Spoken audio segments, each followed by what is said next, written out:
For all updates on CAT Prep, please subscribe to our channel and press the bell icon. Hi, welcome to Bodhi Prep. My name is Brajesh, and here we have one more passage reading exercise. And as you see this passage is from sociology, and we will read the passage. While we read the passage, we will try to summarize every paragraph and then find the central idea of the passage. So here we have the first paragraph. It says military and society are interdependent. The military is shaped by the culture and belief systems of society and mirrors practices of the larger culture. Sometimes this leads to policies of exclusion or marginalization. Scholars have examined this phenomena. The inclusion of women in war is perhaps the most studied example. So, the author in the first paragraph says that military and society are interdependent, and the military is shaped by the culture and also the practices of the larger culture. And it says that the inclusion of women in war is perhaps the most studied example of society's impact on military. So, let's go and see how women and military and how these two are connected. Second para says variables such as military exigency, public opinion, culture, and technology have contributed to the very slow integration of women as full participants into the world's armed forces.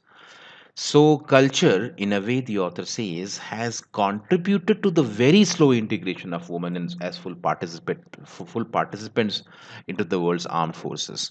One important example occurred when the newly developed telegraph brought news of the high death by disease rate among the British troops during the Crimean War. Queen Victoria, adopting a mother of the troops role, supported a radical solution.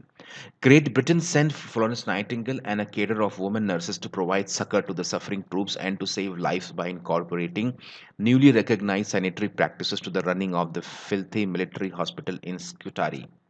Although Nightingale faced stiff opposition from the military establishment, she and her nurses turned things around and lowered the rate of death by disease. Letters from recovering soldiers also influenced public opinion and helped to change attitudes. This example illustrates the power of the society slash military interface. Nightingale's nurses did not wear a uniform. They did, however, pave the way for uniformed military nurses during the World War I and II. So, what do we have in the second paragraph? In the second paragraph, we have an example of a social change.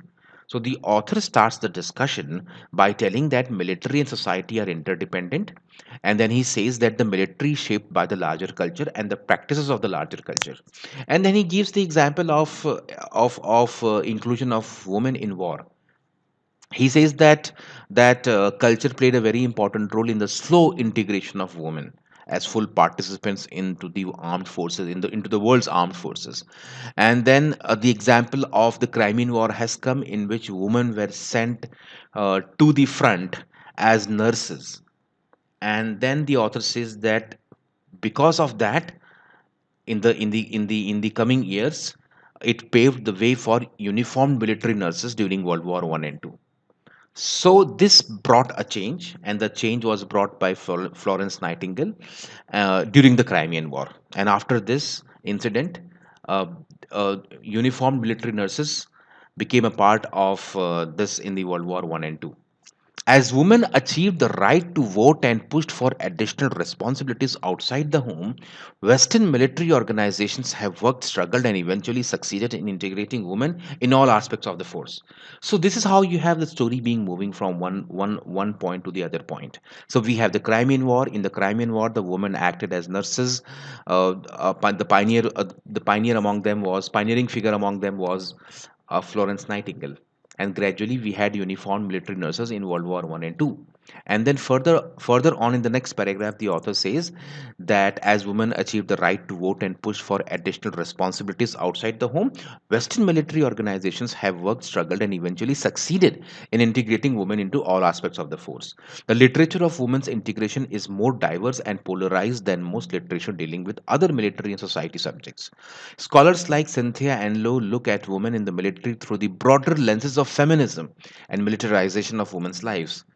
Koizagi and others examine the challenges women soldiers in Austria face while working in a masculine culture of workplace and aggression.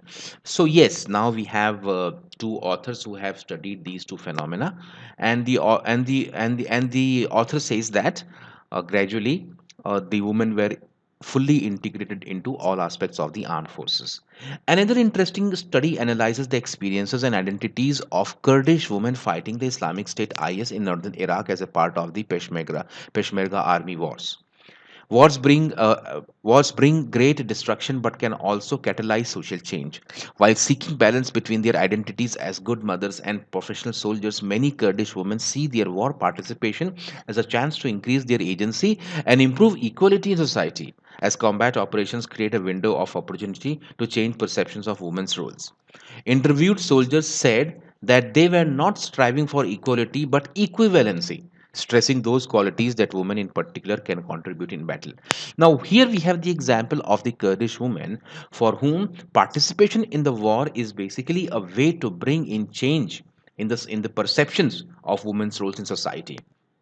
So here we have example of Kurdish women fighting for the IS. The way in the second paragraph we had the example of the Victorian women helping the soldiers in the Crimean War. The last paragraph says militaries also deal with questions around integration of ethnic, religious, or racial minority groups. Military policies tend to reflect societal attitudes. Sometimes military policy stimulates change within society. For example, in the USA, historically, African American service members experienced segregation, discrimination, and abuse that paralleled their situation in society. Exigencies means emergencies. The exigencies of World War II cracked rigid racial lines and gave African Americans an opportunity to demonstrate courage and valor. During the Korean War, troop shortages led President Truman to fully integrate the armed forces. Subsequently, the military became a leader in race relations, helping to move the entire country to reject racist segregationist policies. Eventually, the military was recognized as a bridging environment that helped American minorities transition into the middle class. So, what do you have in the last paragraph? In the earlier part of the paragraph, the author says that it is society and culture that has a bearing on military policy. In the last paragraph, the author says that even vice versa can be true. That is, military can have a bearing on the social things. He says that there was discrimination in American society, and the minorities based on and the minorities were segregated or discriminated against based on their color. But what happened because of the demands of the World War II? uh, this kind of segregation was completely thrown out, and what happened as a result, that the military was recognized as a bridging environment that helped American minorities transition into the middle class. So what you have in the first 3 4 paragraph is that society and culture has a bearing on military policy. Whereas in the last paragraph, the vice versa is happening. That military is acting like a catalyst of change in society. And which society has been given us as an example? The American society. That segregation was there in American society, and this segregation was there in the military as well.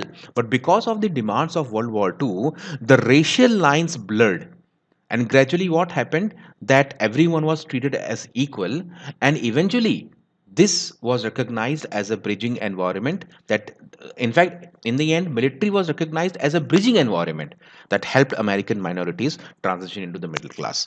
So what you have here is, as a central idea, that military and society have a bearing on each other. So society and culture influences military policies, as we see that integration of women in military was very slow. That is what the author says, it was very slow. The first instance of women participating in military affairs was there in the Crimean War, when Victorian women were sent to the war to assist the injured men, and Nightingale played a very important role in that. And gradually, this led to the full-time nurses during the World War One and Two. Women acting as uniformed military nurses in World War One and Two. So this is the first instance of change that we have in the second paragraph. Gradually, what happened? Authors have written books about all these things, and Cynthia Enloe and Koizagi and others have actually talked about the challenges women have faced in the completely military masculine environment.